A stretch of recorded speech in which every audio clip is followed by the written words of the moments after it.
Hi മക്കളെ, എൻ്റെ പേര് ശ്രീകുമാർ പള്ളിയർ. ഞാൻ സൈലത്തിലെ സ്റ്റേറ്റ് വെൽഫെയർ ഓഫീസറും കരിയർ ഗൈഡുമാണ്, സൈക്കോളജിസ്റ്റാണ്. ചെറിയൊരു അനുഭവം പറഞ്ഞു തുടങ്ങാം. കഴിഞ്ഞ ദിവസം ഒരു അമ്മയും മകനും മൊബൈൽ അഡിക്ഷൻ, ഞാൻ ഈ മൊബൈൽ അഡിക്ഷനൊക്കെ കൗൺസിലിംഗ് ചെയ്യുന്ന ഒരാളാണ്. മൊബൈൽ അഡിക്ഷൻ്റെ കൗൺസിലിംഗായിട്ട് ഒരു കുട്ടി വന്നു. രസകരമായൊരു കാര്യമായിരുന്നു. അപ്പോൾ എന്നോട്, അവൻ്റെ കയ്യിലൊരു മൊബൈലുണ്ട്, എന്നോട് സംസാരിക്കുമ്പോഴും അവൻ മൊബൈൽ നോക്കിയിരിക്കുകയാണ്. അപ്പം ഞാൻ അവനോട് ചോദിച്ചു, മോൻ എന്താ ചെയ്യുന്നത്? അപ്പോൾ ഗെയിം കളിക്കുക. എന്ത് ഗെയിമാണ്? അത് സാറിന് പറഞ്ഞാൽ മനസ്സിലാവില്ല. അപ്പം ഞാൻ അവനോട് ഒറ്റൊരു ഡയലോഗ് മാത്രമേ പറഞ്ഞുള്ളൂ, എടാ വല്ലവൻ ഉണ്ടാക്കിയ ഗെയിം കളിക്കേണ്ടവനല്ല നീ ഉണ്ടാക്കിയ ഗെയിമുകൾ ഈ ലോകം കളിക്കണം. അപ്പം എല്ലാം മുഖമുയർത്തി. അതെങ്ങനെയാ? അപ്പം ഞാൻ പറഞ്ഞുതരാം. ഇന്ന് അവൻ സൗത്ത് ഇന്ത്യയിലുള്ള ഏറ്റവും മികച്ച ഒരു എഞ്ചിനീയറിംഗ് കോളേജിൽ computer science with mobile gaming speciality എന്നുള്ള കോഴ്സ് പഠിക്കുകയാണ്. എനിക്ക് ഉറപ്പാണ് 3-4 കൊല്ലം കഴിയുമ്പോൾ അവൻ ഉണ്ടാക്കുന്ന ഗെയിമുകൾ ഈ ലോകം കളിക്കാൻ തുടങ്ങും. കാരണം ഗെയിമിംഗ് എന്നുള്ളത് ചില്ലറ കാര്യമല്ല. ഇവിടെ ഇന്ത്യൻ ക്രിക്കറ്റ് ടീമിൻ്റെ സ്പോൺസർ തന്നെ Dream11 എന്നുള്ളൊരു കമ്പനിയായിരുന്നു. അപ്പം നമ്മുടെ സാധ്യതകൾ മനസ്സിലാക്കുക, നമ്മുടെ ഇഷ്ടങ്ങൾ മനസ്സിലാക്കുക, അതിനനുസരിച്ച് ഏറ്റവും മികച്ച കരിയർ സെലക്ട് ചെയ്യുക. പക്ഷേ ഈ കരിയർ എന്ന് പറയുമ്പോൾ തന്നെ പലരുടെയും മുഖം ചുളിയും. സാർ എന്താ ക്ലാസ്? കരിയറാണോ? അത് വേണ്ട സാർ. പക്ഷെ മക്കൾ, നിങ്ങളൊന്ന് മനസ്സിലാക്കും, വളരെ ബുദ്ധിമുട്ടേറിയ ഒരു കാലത്തിലേക്ക് കൂടി നമ്മൾ കടന്നു പോകുന്നു. വലിയ വലിയ കമ്പനികളിൽ വലിയ പിരിച്ചുവിടലിൻ്റെ വാർത്തകൾ കേൾക്കുന്നു, കിട്ടുന്ന സാലറി കുറവാണ്. അപ്പോൾ കൃത്യമായി എന്ത് പഠിക്കണമെന്നും നിങ്ങൾക്ക് താല്പര്യമുള്ള ഏത് വിഷയം പഠിക്കണമെന്നും ഒരു നല്ല ധാരണ തരാൻ വേണ്ടി സൈലം നിങ്ങളെ സഹായിക്കാൻ വേണ്ടി പോവാണ്. സൈലം കരിയർ ഗാലക്സി എന്നാണ് ഈ പ്രോഗ്രാമിൻ്റെ പേര്. ഇതിൽ എന്തൊക്കെയാണ് വരുന്നത് അറിയോ? എങ്ങനെയാണ് നന്നായിട്ട് പഠിക്കുക, നിങ്ങളുടെ ഓർമ്മശക്തി കൂട്ടാനുള്ള കാര്യങ്ങൾ, നന്നായി പഠിക്കാനുള്ള കാര്യങ്ങൾ, അതുമായിട്ടുള്ള സ്റ്റഡി മോട്ടിവേഷൻ കിട്ടും, ഏത് കോഴ്സുകളാണ് ഏറ്റവും നല്ലത്, വിവിധ എൻട്രൻസ് പരീക്ഷകൾ എന്തൊക്കെയാണ്, ഇതിൻ്റെ ഫുള്ള് ഡീറ്റെയിൽസ് കിട്ടും. അപ്പോൾ സൈലം കരിയർ ഗാലക്സി ആയിട്ട് നമ്മൾ നിങ്ങളുടെ മുന്നിലേക്ക് എത്തുകയാണ്. ഇതിൽ ഏറ്റവും പ്രധാനമായിട്ട് നിങ്ങൾ ശ്രദ്ധിക്കേണ്ട ഒരു കാര്യം എന്ന് പറയുന്നത്, ഇതിൻ്റെ വീഡിയോ സീരീസാണ്. തുടർച്ചയായിട്ട് എല്ലാ വീഡിയോസും കാണാം. നമ്മൾ ആദ്യമായിട്ട് ഇതിൽ നീറ്റ് പരീക്ഷകളെ പറ്റി പറയും, JEE പരീക്ഷകളെ പറ്റി പറയും. ഒരു കാര്യം നിങ്ങൾക്കറിയാം, നമ്മുടെ +2 സയൻസ് പഠിക്കുന്ന ഒരു കുട്ടിക്ക്, +2 സയൻസ് പഠിക്കുന്ന കുട്ടിക്ക് എത്ര എൻട്രൻസ് പരീക്ഷ എഴുതാൻ പറ്റും? നിങ്ങളുടെ ഒരു ഗസ് എന്ന് പറഞ്ഞേ. +2 സയൻസ്, അതായത് ഫിസിക്സ്, കെമിസ്ട്രി, മാത്സ്, ബയോളജി അഥവാ കമ്പ്യൂട്ടർ സയൻസ് പഠിക്കുന്ന ഒരു കുട്ടിക്ക് എത്ര എൻട്രൻസ് എഴുതാൻ വേണ്ടി പറ്റും? ശരിക്കും 20ഓളം എൻട്രൻസ് പരീക്ഷകൾ എഴുതാം. അപ്പം നമ്മുടെ ഇൻ്റഗ്രേറ്റഡ് സ്കൂളുകൾ, സൈലത്തിൻ്റെ ഇൻ്റഗ്രേറ്റഡ് സ്കൂളുകളുണ്ട്, അവിടെയൊക്കെ നമ്മൾ കൃത്യമായിട്ട് ഇതിൻ്റെ ഒരു ഇൻഫർമേഷൻസ് കൊടുക്കാറുണ്ട്. പക്ഷേ പലപ്പോഴും കുട്ടികളൊക്കെ ലാസ്റ്റ് കോച്ചിങ്ങിനൊക്കെ വരും. നമ്മുടെ ക്രാഷ് കോഴ്സ് എന്ന് പറഞ്ഞൊരു പ്രോഗ്രാമൊക്കെ ഉണ്ട്. അപ്പം അതിൽ നമ്മൾ ചുമ്മാ ക്ലാസ്സുകളൊക്കെ പോയി പറയുമ്പോഴാണ് പിള്ളേ, സാറേ ഇത്രയും എൻട്രൻസ് ഉണ്ടോ? പക്ഷെ അപ്പോഴേക്കും അതായത് ഡേറ്റ് ഒക്കെ കഴിഞ്ഞിട്ടുണ്ടാവും. പക്ഷെ നമ്മുടെ ഇൻ്റഗ്രേറ്റഡ് സ്കൂളുകൾ കൃത്യമായിട്ട് നമ്മുടെ ഒരു സെൻട്രലൈസ്ഡ് എൻട്രൻസ് ഇൻഫോ സിസ്റ്റം ഉണ്ട്. അതിൽ കൂടെ കൃത്യമായിട്ട് വിവരങ്ങൾ പാരൻസിൻ്റെ രക്ഷിതാക്കളെ അറിയിക്കുന്നുണ്ട്. We are very happy to announce that last ഇയറിൽ ഓൾമോസ്റ്റ് ഈ 18-20 എൻട്രൻസ് പരീക്ഷകൾ, 18-19 എൻട്രൻസ് പരീക്ഷകൾ മിക്കവാറും എല്ലാ കുട്ടികളും അപ്ലൈ ചെയ്തിട്ടുണ്ട്. അപ്പം നമുക്ക് ഈ വിവരങ്ങളൊക്കെ കിട്ടണ്ടേ? അതിന് വേണ്ടിയിട്ടാണ് സൈലം കരിയർ ഗാലക്സി എന്നുള്ള പ്രോഗ്രാം വരുന്നത്. ഇതിൽ ആദ്യമായിട്ട് നിങ്ങൾ മനസ്സിലാക്കേണ്ടത് നിങ്ങളുടെ ഇൻട്രസ്റ്റ് എന്താണെന്നുള്ള കാര്യം കൃത്യമായിട്ട് മനസ്സിലാക്കണം. What is your interest? അപ്പം നമ്മൾ ചുറ്റും നോക്കിക്കഴിഞ്ഞാൽ ഇപ്പോൾ എഞ്ചിനീയറിംഗ് എന്നുള്ള, ഇപ്പം ഞാൻ സാധാരണ കാണുന്ന ഒരു കാര്യം പറയാം, എഞ്ചിനീയർ, സാറേ എനിക്ക് കമ്പ്യൂട്ടർ എഞ്ചിനീയർ ആവാൻ താല്പര്യമില്ല. നിങ്ങളോട് ആരാ പറഞ്ഞത് എഞ്ചിനീയറിംഗ് കമ്പ്യൂട്ടർ എഞ്ചിനീയർ മാത്രമാണെന്ന്? മോർ ദാൻ 150 എഞ്ചിനീയറിംഗ് ബ്രാഞ്ചസ് ഉണ്ട് ഇന്ത്യയിൽ.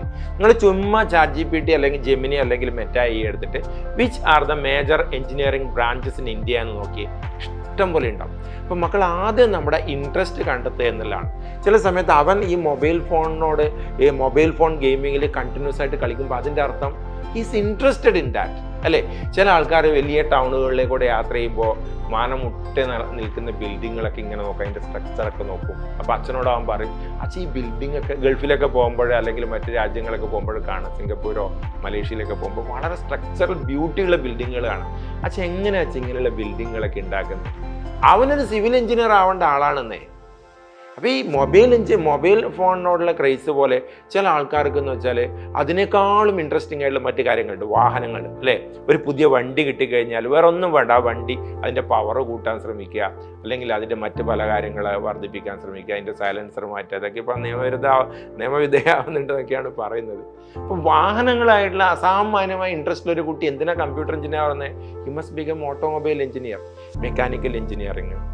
അപ്പം ഞാൻ കഴിഞ്ഞ ഒരു 6 years ബാക്ക് ഒരു കുട്ടി എന്നോട് ചോദിച്ചു, സാർ എനിക്ക് 3 ആഗ്രഹങ്ങളുണ്ട്. ഞാൻ പറഞ്ഞു, പറയടാ. സാർ എനിക്ക് ലോകം ചുറ്റണം. ഞാൻ പറഞ്ഞു, ആയിക്കോട്ടെ. വേറെന്താ? സാർ എനിക്ക് മാസത്തിലൊരു 6 മാസമൊക്കെ ജോലി ചെയ്യാൻ പറ്റും. ഞാൻ പറഞ്ഞു, ആയിക്കോട്ടെ. പിന്നെ സാർ എനിക്ക് ലക്ഷക്കണക്കിന് രൂപ ശമ്പളം വേണം. നടക്കുമോ? ഞാൻ പറഞ്ഞു, നടക്കുമല്ലോ. പറഞ്ഞു, നീ എഴുതേണ്ട പരീക്ഷയാണ് സെൻട്രൽ മാരിടൈം യൂണിവേഴ്സിറ്റിൻ്റെ ഒരു പരീക്ഷയുണ്ട്, CMU, സെൻട്രൽ മാരിടൈം യൂണിവേഴ്സിറ്റി. അവിടെ പോയിട്ടൊരു പരീക്ഷ, തൂത്തുക്കുടിയിലാണ്, അവിടെ പോയിട്ടൊരു പരീക്ഷ എഴുതി കഴിഞ്ഞാൽ നിങ്ങൾക്ക് മർച്ചൻ്റ് നേവിയിൽ ഏറ്റവും ഉയർന്ന ഓഫീസർ വരെ ആവാം. ആ പറഞ്ഞ 3 കാര്യങ്ങൾ നടക്കും. അപ്പോൾ ഇങ്ങനെ വ്യത്യസ്തമായുള്ള കാര്യങ്ങളെക്കുറിച്ച് നമ്മുടെ മക്കളെ അറിയിക്കുക എന്നുള്ളതാണ് ഈ പ്രോഗ്രാമിൻ്റെ ഉദ്ദേശം. അപ്പോൾ അതിൽ ആദ്യത്തെ കാര്യം നിങ്ങൾ ഇൻട്രസ്റ്റ് ആണ്. നിങ്ങൾക്ക് താല്പര്യമില്ലാത്ത ഒരു വിഷയത്തിൻ്റെ പുറകെ നിങ്ങൾ പോരുത്. ആര് നിർബന്ധിച്ചു കഴിഞ്ഞാലും, അത് മെഡിക്കൽ ആയാലും എഞ്ചിനീയർ ആയാലും ഏത് എഞ്ചിനീയറിംഗ് ആയാലും ഏത് കോഴ്സ് ആയി കഴിഞ്ഞാലും നമുക്ക് ഇൻട്രസ്റ്റ് വേണം.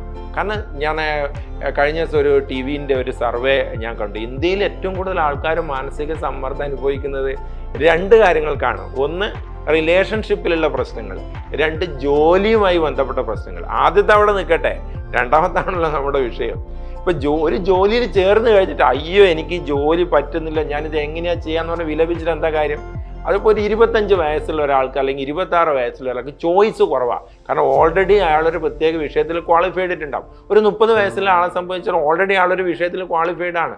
ആൾക്ക് മറ്റൊരു കാര്യം വീണ്ടും പഠിച്ചെടുക്കുന്നത് ഭയങ്കര ബുദ്ധിമുട്ടാണ്. ഇതൊക്കെ നിങ്ങളെ സംബന്ധിച്ച് അപ്പം ഞാൻ ഈ പറഞ്ഞിരിക്കുന്ന 8ാം class, 9ാം class, 10ാം class, 11ാം class, 12ാം class ആകുമ്പോഴത്തേക്ക് കൃത്യമായിട്ടുള്ളൊരു ധാരണമാണ് എന്ത് ചെയ്യണം. അതിന് ഫസ്റ്റ് വേർഡാണ് ഇൻട്രസ്റ്റ്. നമ്മുടെ ചുറ്റും നിരീക്ഷിക്കുക, എന്തിലാണ് എൻ്റെ താല്പര്യം. ചിലപ്പോൾ അത് ഇലക്ട്രോണിക്സ് പരമായിട്ടുള്ള കാര്യങ്ങളിലായിരിക്കാം, ചിലപ്പോൾ മെക്കാനിക്കൽ പരമായ കാര്യങ്ങളായിരിക്കാം. ചിലപ്പോൾ നിങ്ങൾ ഡോക്ടേഴ്സ് നടന്നു വരുമ്പോൾ ആരാധനയോടെ അവരെ നോക്കി നിൽക്കും അല്ലേ? ഡോക്ടേഴ്സിനെ കാണാൻ ഒരു പ്രത്യേക, അല്ലെങ്കിൽ ഡോക്ടേഴ്സിൻ്റെ ഭയങ്കര ഫാനായ ആൾക്കാർ. അപ്പം നിങ്ങളുടെ ലോകം ഒരു MBBSൻ്റെ ലോകമാണ്. ചില ആൾക്കാർക്ക് ചെടികളും മരങ്ങളും ഭയങ്കര ഇഷ്ടം. ഞാനൊരു കുട്ടീൻ്റെ വീട്ടിലേക്ക് പോയപ്പോഴേ ഞാൻ അത്ഭുതപ്പെട്ട്. കുഞ്ഞു വീടാണ്, ചെറിയ വീടാണ്, പക്ഷെ അതിൻ്റെ 2 വശങ്ങളും ചെടികളൊക്കെ വെച്ച് ഇങ്ങനെ അലങ്കരിച്ച്. അപ്പം ഞാൻ ചോദിച്ചു, മോളെ ഇത് ആരാ ഉണ്ടാക്കിയിരിക്കും? അപ്പോൾ അച്ഛൻ വന്നിട്ട് ഇതല്ല ഇവളുടെ ജോലിയാണ്. അവൾ പഠിക്കേണ്ടത് ഡോക്ടർ എഞ്ചിനീയർ അല്ലാന്നേ. അവളുടെ ഡോക്ടർ എഞ്ചിനീയർ, അവൾ പഠിക്കേണ്ട BSc അഗ്രികൾച്ചറാണ്. ഒരു ചെടിയൊക്കെ നട്ട് അത് വളരുമ്പോൾ അതിൻ്റെ പൂക്കൾ ഉണ്ടാകുമ്പോൾ അതിന് കായ്കൾ ഉണ്ടാകുമ്പോൾ സന്തോഷിക്കുന്ന മനസ്സാണ് കുട്ടിയുടെ. ഒരുപാട് BSc ഫോറസ്ട്രി ഉണ്ട്, ഫിഷറീസ് ഉണ്ട്. ഇനിയിപ്പോൾ സയൻസ് മാത്രമല്ല, കൊമേഴ്സ് ബേസ് ചെയ്തിട്ട് പോവാം, ഹ്യൂമാനിറ്റീസ് ബേസ് ചെയ്തിട്ട് പോവാം. അപ്പോൾ ഇതിന് ആദ്യമായിട്ട് വേണ്ട നമ്മുടെ ഇൻട്രസ്റ്റ് മനസ്സിലാക്കുക എന്നുള്ളതാണ്. അപ്പോൾ സൈക്കോളജിക്കലി ആൻഡ് സയൻറ്റിഫിക്കലി നിങ്ങളുടെ ഇൻട്രസ്റ്റ് മനസ്സിലാക്കാനുള്ള വഴികൾ ഈ പ്രോഗ്രാമിലേക്കൂടെ കൃത്യമായിട്ട് നമ്മൾ പറഞ്ഞുതരും. രണ്ടാമത്തെ പ്രധാന കാര്യമാണ് നമ്മുടെ ആപ്റ്റിറ്റ്യൂഡ്. നമ്മൾ ആപ്റ്റിറ്റ്യൂഡ് ശരിക്കും മനസ്സിലാക്കണം. ഇപ്പോൾ വിവിധ തരത്തിലുള്ള ആപ്റ്റിറ്റ്യൂഡ് ടെസ്റ്റുകളുണ്ട്, അതൊക്കെ നമുക്ക് പ്രസൻറ്റ് ചെയ്യാൻ വേണ്ടി പറ്റും. അതിലേക്കൂടെ നിങ്ങൾക്ക് കൃത്യമായിട്ട് മനസ്സിലാക്കാൻ വേണ്ടി പറ്റും നിങ്ങളുടെ ആപ്റ്റിറ്റ്യൂഡ് എന്താണ്. പിന്നെ മക്കളെ നിങ്ങളുടെ വാല്യൂസ് മനസ്സിലാക്കാം. ഈ ഒരു കോഴ്സ് ഞാനൊരു ചുമ്മാ ഒരു കാര്യം നിങ്ങളോട് പറയട്ടെ. എപ്പോഴും കരിയർ സെലക്ട് ചെയ്യേണ്ടത് സ്വന്തം വീടിൻ്റെ മുന്നിൽ നിന്നിട്ടാണ്. ഞാൻ എൻ്റെ പല പ്രോഗ്രാം അറ്റൻഡ് ചെയ്ത കുട്ടികൾ ഇതിലുണ്ടാവും. നമ്മുടെ വീടിൻ്റെ മുന്നിൽ നിന്നിട്ട് നമ്മൾ പുറകോട്ട് തിരിഞ്ഞു നോക്കണം. അപ്പോൾ നമ്മുടെ വീടിൻ്റെ അവസ്ഥ മനസ്സിലാക്കാം, അതിൻ്റെ അകത്തിരിക്കുന്ന പാരൻസിൻ്റെ അവസ്ഥ മനസ്സിലാക്കാം. ചില സമയത്ത് വളരെ വലിയ വിശാലമായ വീട്, എത്ര കാലം വേണമെങ്കിൽ നിങ്ങളെ പഠിപ്പിക്കാൻ സാമ്പത്തിക സ്ഥിതിയുള്ള പാരൻസ്. ഇങ്ങനെയാണ് നിങ്ങൾക്ക് ലോങ് ടേം കോഴ്സുകൾ സെലക്ട് ചെയ്യാമെന്ന്. എന്താ ലോങ് ടേം കോഴ്സുകൾ? +2 കഴിഞ്ഞാൽ വീണ്ടും ഒരു വരുമാനം കിട്ടാൻ 10 വർഷം വരെ പഠിക്കേണ്ടുന്ന കോഴ്സുകളുണ്ട്. അവയാണ് ലോങ് ടേം കോഴ്സുകൾ. കാരണം ആ 10 വർഷം നിങ്ങളെ സംബന്ധിച്ച് പഠിക്കുന്നതുകൊണ്ട് കുഴപ്പമില്ലാന്നേ. എന്തുകൊണ്ടാ നിങ്ങൾ പഠിച്ചിട്ട് ഒരു ഇൻകം കിട്ടിയിട്ട് അതെവിടെ കൊടുക്കേണ്ട ആവശ്യമില്ല, നിങ്ങളുടെ പാരൻസിന് കൊടുക്കേണ്ട ആവശ്യം. നിങ്ങൾക്ക് പഠിച്ച് പോകും. ചെറിയ ഉദാഹരണം പറയുകയാണെങ്കിൽ, ഇപ്പോൾ ഐസറിലേക്ക് ജോയിൻ ചെയ്യുക. ഐസർ നിങ്ങളെല്ലാവരും കേട്ടിട്ടുണ്ടാവും, Indian institute of science education and research. മക്കൾ ഐസറിലേക്ക് ജോയിൻ ചെയ്യുക.